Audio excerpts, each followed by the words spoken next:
Welcome to ज्ञान मंदिर। तो आज हम चलते हैं परावर्तन के दूसरे क्लास में और यहाँ हम लोग देखेंगे परावर्तन के नियमों के बारे में।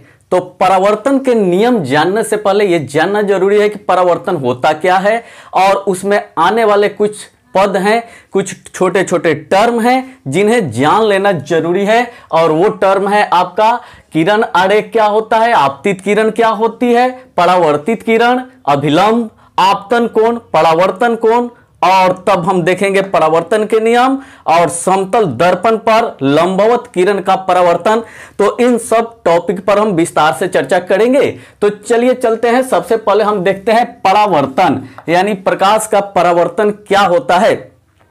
बता रहा है कि जब प्रकाश की कोई किरण किसी स्रोत से चल करके आती है और आकर किसी सतह से टकराती है तो वो लौट जाती है। इसी घटना को यानी किसी सतह से टकरा करके प्रकाश के लौट जाने की घटना को हम प्रकाश का परावर्तन कहते हैं। ध्यान से देखिए आप, मान लीजिए कि ये एक सतह है और प्रकाश की कोई किरण आ रही है। ये सतह ऐसा है कि इसमें प्रकाश आर पार नहीं कर सकता।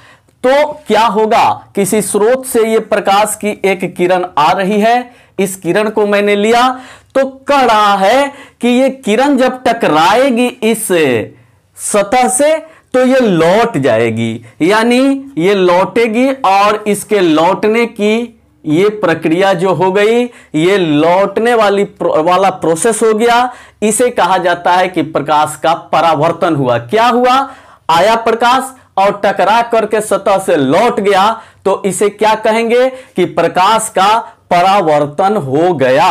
यानी कोई भी प्रकाश की किरण, ये किरण है एक, ये आए और किसी भी सतह से टकराए और उसको पार न करे, यानी ये पारदर्शी नहीं होना चाहिए। तो क्या होगा, प्रकाश की किरण जो होगी वो लौट जाएगी टकरा करके और इसी प्रोसेस को प्रकाश का परावर्तन कहा जाता है, यानी रिफ्लेक्शन ऑफ लाइट कहा जाता है। तो ये इधर लौट गई तो ये परावर्तित हो गई। अब इससे संबंधित कुछ टर्म्स के बारे में हम देखते हैं। किरण आरेख, ये आप देखिए कि किरण आरेख क्या होता है।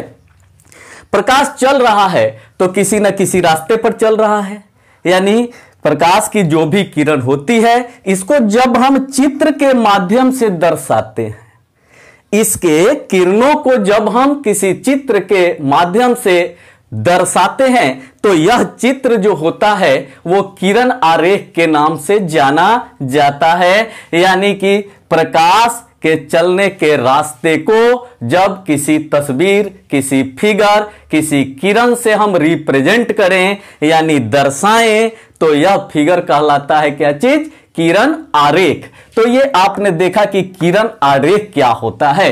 अब देखेंगे आपतित किरण। तो चलिए हम एक फिगर यहां पर बनाए हुए हैं और इसी पर हम देख रहे हैं कि आपतित किरण क्या होती है। तो किसी भी स्रोत से आप देख रहे हैं कि एक किरण, प्रकाश की किरण ये आ रही है कहीं से, ठीक है। तो कोई भी स्रोत, किसी भी स्रोत से निकलकर प्रकाश की आने वाली किरण को, आने वाली इनकमिंग जो आ रही होती है किरण, उसे हम आपतित किरण के नाम से जानते हैं। यानी यह हमारा जो हो गया वो आपतित किरण, आपतित किरण हो गई, ठीक है। ये हो गई आपकी आपतित किरण, यानी किसी स्रोत से आने वाली किरण को आपतित किरण के नाम से जाना जाता है। तो ये आपतित किरण हो गई। और इसके बाद अब देखेंगे कि परावर्तित किरण क्या होती है। यानी जब किसी सतह से आपतित किरण टकराती है, सतह के किसी बिंदु पर वो आ करके और टकराती है तो वो लौट जाती है और लौटने वाली किरण को, जो किरण लौट जाती है उसी किरण को हम परावर्तित किरण के नाम से जानते हैं। ये कौन सी किरण हो गई, तो परावर्तित किरण। ये हो गई आपतित किरण, इंसिडेंट रे, और ये हो गई परावर्तित किरण, रिफ्लेक्टेड रे। तो एक आपतित किरण हो गई और दूसरी हो गई परावर्तित किरण। ओके।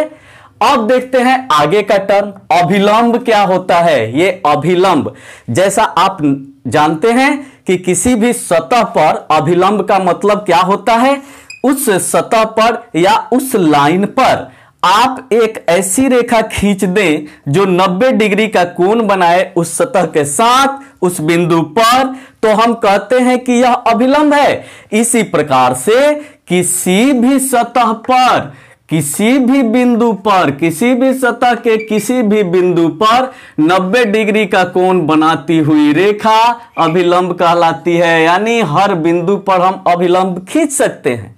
ठीक है, तो यहां है एक और टर्म आपको, यहां जो जिस बिंदु पर ये आपतित किरण आती है उस बिंदु को भी एक नाम दिया जाता है। यह पॉइंट क्या कहलाएगा, इस पॉइंट को हम कहते हैं आपतन बिंदु। इस पॉइंट का क्या नाम है जी, आपतन बिंदु। जिस बिंदु पर आकर प्रकाश की किरण सतह से टकराती है उस बिंदु को आपतन बिंदु कहते हैं। ठीक है, तो आपतन बिंदु पर अभिलंब की बात है, तो अभिलंब तो इसके हर बिंदु पर हम डाल सकते हैं, लेकिन जब परावर्तन के हम नियम पढ़ेंगे तो उसमें आपतन बिंदु के अभिलंब की चर्चा आएगी।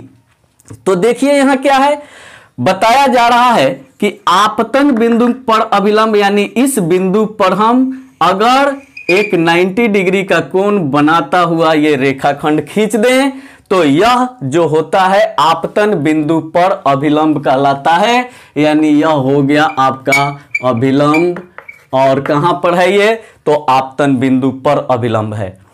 तो ये आपने देखा कि अभिलंब क्या होता है। इसके बाद आपतन कोण, आपतन कोण किसे कहते हैं। अब अभिलंब की चर्चा जब आपने कर दी तो आप देख रहे हैं कि आपतित किरण और अभिलंब इन दोनों के बीच में एक कोण बन रहा है, एक एंगल बन रहा है। इसी कोण को आपतन कोण के नाम से जानते हैं। ये आपतन कोण हो गया, यानी आपतित किरण और अभिलंब के बीच के कोण को आपतन कोण के नाम से जानते हैं, और इसे सामान्य रूप से स्मॉल आई से सूचित किया जाता है, छोटा आई से इसे डिनोट करते हैं। इंसिडेंट रे का फर्स्ट लेटर है आई, तो इसे स्मॉल आई से हम डिनोट करते हैं, स्मॉल आई से सूचित करते हैं। तो आई जो होता है इंसिडेंट रे होता है। इंसिडेंट रे किसे कहते हैं, तो अभिलंब और आपतित किरण के साथ जो कोण बनता है, इन दोनों के बीच में जो कोण बनता है उसे हम आपतन कोण के नाम से जानते हैं। ये हो गया आपतन कोण। इसके बाद परावर्तन कोण, ध्यान दीजिए, परावर्तन कोण, जैसे आपतित किरण और अभिलंब के बीच आपतन कोण बना, उसी तरह से परावर्तित किरण और अभिलंब के बीच भी एक कोण बनता है। इसी कोण को परावर्तन कोण के नाम से जानते हैं। इसे कौन सा कोण कहा जाता है, परावर्तन कोण। यानी अभिलंब और परावर्तित किरण के बीच जो कोण बनता है उसे परावर्तन कोण के नाम से जानते हैं, और इसे आर से सूचित किया जाता है, स्मॉल आर। ठीक है, तो ये आर रिफ्लेक्टेड का फर्स्ट लेटर है आर, तो ये हो गया आपका क्या, परावर्तन कोण।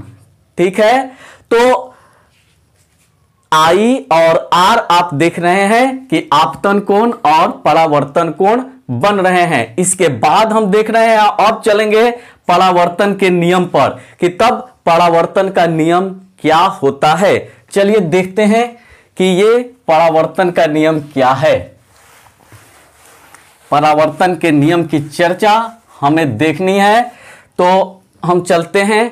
मान लीजिए कि ये आपका एक सतह हो गया, ये एक सतह हो गया, एकदम चिकना सतह है। ये कोई दर्पण हो सकता है। दर्पण हम जानते हैं कि अगर कांच का एकदम समतल सतह, तो समतल दर्पण किसे कहते हैं, कांच के समतल टुकड़े को लेकर के और एक तरफ से अगर उसको पेंट कर दिया जाए चांदी की कलर से, यानी कि चमकते हुए कलर से पहले पेंट किया जाता है और उसके नीचे कोई और कलर लगा दिया जाता है उसके सुरक्षा के लिए। तो ये जब पेंट कर दिया जाएगा तो ये प्रकाश की किरण को इधर नहीं जाने देगी, दूसरी ओर नहीं जाने देगा। तो क्या होगा, उसको लौटा देगा। जितना ही चिकना, जितना ही स्मूथ ये सरफेस होगा, उतना ही जो होगा अधिक से अधिक प्रकाश जो होगा वो परावर्तित होगा, और जितना रुखरा सतह होते जाता है उतना ही ज्यादा ये एब्जॉर्ब कर लेता है, अपने अंदर अवशोषित कर लेता है प्रकाश को। तो चलिए ये लिए हुए हैं हम एक समतल दर्पण, जो आईना हम देखते हैं जिसमें हम अपना मुंह देखते हैं सामान्य रूप से, वो आईना जो होता है वो समतल दर्पण होता है। अब बता रहा है कि तब परावर्तन के नियम क्या है। इस पर हम बना रहे हैं अपना फिगर। ये देखिए किरण आरेख हम बना रहे हैं, यानी एक किरण आ रही है, ये हो गई आपतित किरण, और यहां पर हम एक अभिलंब खींच दे रहे हैं, अभिलंब की कल्पना कर रहे हैं, यानी ये काल्पनिक होता है। अब खोजिएगा आप कि सर जी दर्पणवा में अभिलंबवा दिखाई नहीं दे रहा है, तो अभिलंब दिखाई देने वाली चीज नहीं है, ये काल्पनिक चीज है, ठीक है, वर्चुअल है। इसकी कल्पना की जाती है कि एकदम इसके सतह के साथ 90 डिग्री का कोण बनाता हुआ जो एक लाइन सोचा जाएगा, जिसकी कल्पना की जाएगी, उसी को हम अभिलंब कहते हैं। तो ये आपतित किरण हो गई, और इधर हमने ये खींच दिया, अब ये किरण आई और ये परावर्तित हो गई, इधर ये चली गई, यहां से आ रही है, ये तीर से दिखाया गया, और यहां से लौट रही है, जाते हुए दिखाया गया है तीर से, और ये इसका आई है और ये आर है। अभी आई और आर के बारे में बताया, आपतन कोण और परावर्तन कोण। ये आपतित किरण है, ये परावर्तित किरण है, और ये जो है वो अभिलंब है। तब ध्यान से देखिए अब कि तब परावर्तन का नियम क्या कहता है। ये कह रहा है, परावर्तन का पहला नियम कहता है कि आपतित किरण, परावर्तित किरण और आपतन बिंदु पर अभिलंब तीनों एक ही समतल में होते हैं। इसे ध्यान देने की जरूरत है कि एक ही समतल में होने का मतलब क्या है, एक ही प्लेन में होने का मतलब क्या है। यानी अगर आप यहां पर कोई शीशा रख दें और इससे सट करके ये किरण आ रही है, टच करते हुए अगर ये किरण आ रही है बोर्ड में टच करते हुए, ये ध्यान से देखिएगा, तो ये परावर्तित किरण जो होगी, ये किरण भी जो होगी वो क्या होगी, टच करते हुए ही निकलेगी। यानी अगर एकदम समतल ये सतह है तो इसमें अगर टच करके ये आ रही है तो इसमें टच करके ही परावर्तित किरण भी जाएगी। ऐसा नहीं होगा कि इससे इधर भाग जाएगी या उधर भाग जाएगी, ऐसा कुछ नहीं होता है, बल्कि जिस समतल में वो आती है उसी समतल में वो लौट जाती है, और अभिलंब भी जो होता है वो इसी समतल में यानी इससे टच करता हुआ ही होता है। तो एक ही समतल में होने का मतलब आपने समझा कि एक समतल में होने का मतलब क्या है, यानी एक ही सरफेस पर वो होता है, यानी एक सतह से अगर टच करता हुआ आपका करती हुई आपतित किरण आ गई तो उसी सतह से टच करती हुई परावर्तित किरण भी होगी, और अभिलंब भी जो होगा वो उस सतह से टच करता हुआ ही होगा। तो ये था पहला नियम। दो ठो नियम है परावर्तन के, एक्चुअली दो नियम है। पहला नियम तो ये हो गया, क्या हुआ पहला नियम, अभी हमने समझाया, आप कल्पना कीजिए पहला नियम क्या है, आपतित किरण, परावर्तित किरण और आपतन बिंदु पर अभिलंब, ये तीनों एक ही समतल में होते हैं, एक ही प्लेन में होते हैं, यानी जिस समतल में ये आएगी उसी समतल में ये लौट जाएगी। ये बोर्ड के सतह के अगर समतल में ये आ रही है तो इसी के समतल में ये लौटेगी, और अभिलंब भी इसी में होगा। और दूसरा नियम क्या है, परावर्तन का दूसरा नियम क्या कहता है, दूसरा नियम ये कहता है कि अभिलंब और आपतित किरण के बीच जो कोण बनता है, यानी आपतन कोण जितने का होता है उतने ही का क्या होता है, परावर्तन कोण। यानी दूसरे नियम के अनुसार आपतन कोण बराबर परावर्तन कोण।